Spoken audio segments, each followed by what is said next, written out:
وَلَكُمْ نِصْفُ مَا تَرَكَ أَزْوَاجُكُمْ إِن لَّمْ يَكُن لَّهُنَّ وَلَدٌ فَإِن كَانَ لَهُنَّ وَلَدٌ فَلَكُمُ الرُّبُعُ مِمَّا تَرَكْنَ مِن بَعْدِ وَصِيَّةٍ يُوصِينَ بِهَا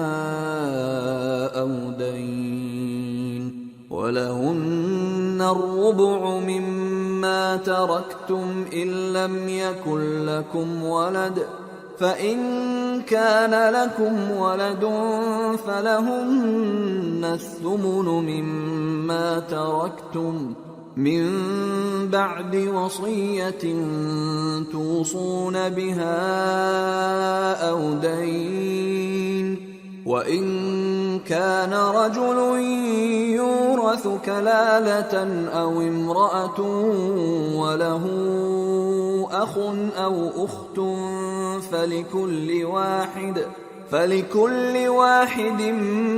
منهما السُّدُسُ فَإِن كَانُوا أَكْثَرَ مِن ذَلِكَ فَهُمْ شُرَكَاءُ فِي الثُّلُثِ من بعد وصية يوصى بها أو دين غير مضار وصية من الله والله عليم حليم۔ اور جو مال تمہاری بیویاں چھوڑ مریں اگر ان کی اولاد نہ ہو تو اس میں سے نصف تمہارا ہے، پھر اگر ان کی اولاد ہو تو ترکے میں تمہارا حصہ چوتھائی ہے، لیکن یہ تقسیم وصیت کی تعمیل کے بعد جو انہوں نے کی ہو یا قرض کے ادا ہونے کے بعد جو ان کے ذمے ہو کی جائے گی۔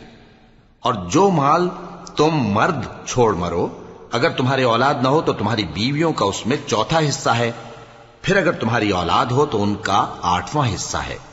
یہ حصے تمہاری وصیت کی تعمیل کے بعد جو تم نے کی ہو اور ادائے قرض کے بعد تقسیم کیے جائیں گے۔ اور اگر ایسے مرد یا عورت کی میراث ہو جس کے نہ باپ ہو نہ بیٹا مگر اس کے بھائی یا بہن ہو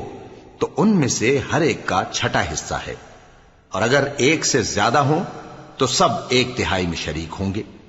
یہ حصے بھی بعد ادائے وصیت و قرض بشرطے کہ ان سے میت نے کسی کا نقصان نہ کیا ہو تقسیم کیے جائیں گے۔